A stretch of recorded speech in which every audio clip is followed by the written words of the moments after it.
Video کو like کر کے آگے شیئر ضرور کر دینا۔ ایمان کی دولت عطا کر دی اور پھر وہ بندہ شاگردوں کے ساتھ چل پڑا، لیکن حج کی سعادت سے محروم رہا۔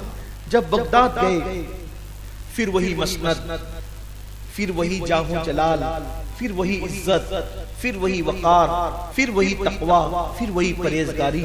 ایک دن حدیث کے درس کی محفل سجی ہوئی تھی، ایک لڑکی آئی، اس نے دروازے پہ دستک دی، دروازہ کھولا گیا، لڑکی اندر داخل ہوئی اور وہ آ کر کے اسی عالم اور فقیہ کے پاس بیٹھ گئی تو اس نے کہا کہ مجھے کلمہ پڑھا کر مسلمان بناؤ۔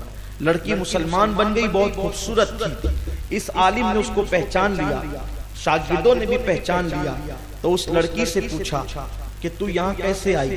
تو کہا کہ جب یہ نکل گئے عیسائیت سے اور پھر بعد میں انہوں نے کلمہ پڑھ لیا تو کچھ دنوں کے بعد دن گزرتے گئے، چونکہ ان کی محبت بھی میرے دل میں پیدا ہو گئی تھی کہ انہوں نے میرے محبت میں معاذ اللہ اسلام چھوڑ دیا۔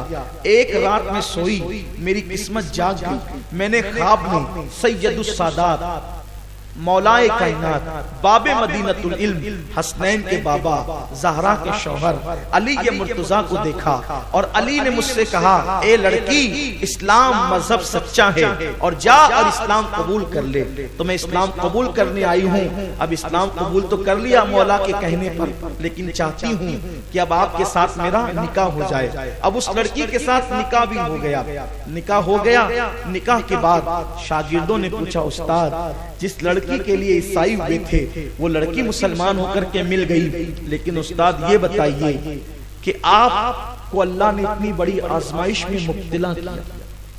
توجہ، اصل بات اب آ رہی ہے، اصل بات، اصل عنوان اب آ رہا ہے۔ استاد آپ اتنے بڑے عالم ہو کر کے بگڑ گئے تھے، گمراہ ہو گئے تھے، کافر ہو گئے تھے، عیسائیت آپ نے قبول کر لی تھی، کیا وجہ تھی؟ اللہ نے آپ کو اتنی بڑی آزمائش میں کیوں مبتلا کیا؟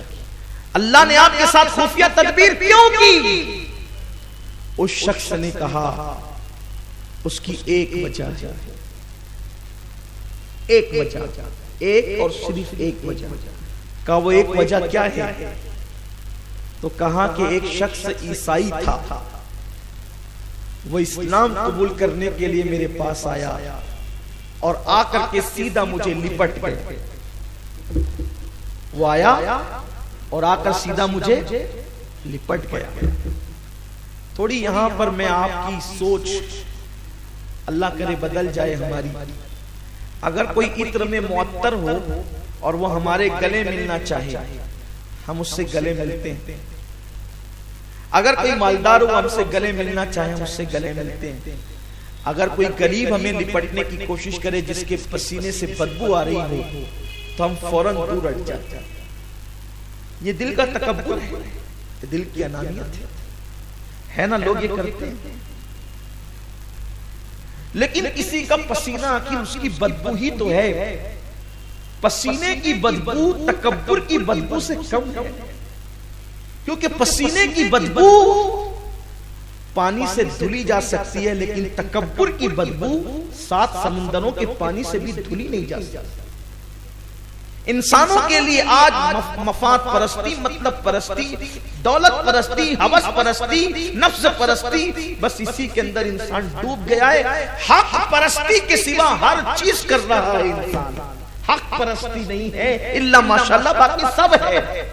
وہ عالم جس کو عیسائیت کی طرف وہ چلا گیا تھا، کافر ہو گیا تھا، پھر اللہ نے توبہ کی توفیق دی۔ شاگردوں نے پوچھا کہ کیوں یہ ہوا؟ تو کہا کہ ایک عیسائی اسلام قبول کرنے کے لیے آیا اور وہ مجھ سے لپٹ گیا۔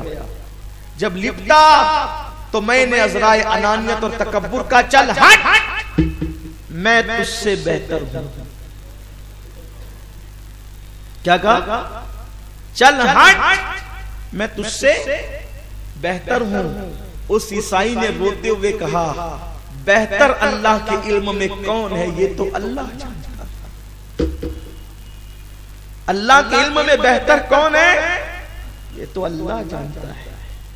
وہ شخص کہتا ہے پھر مجھے پتا چلا کہ وہ مسلمان ہو گیا اور اتنا متقی، اتنا پرہیزگار ہوا کہ اس کے تقوی کے چرچے ہونے لگے۔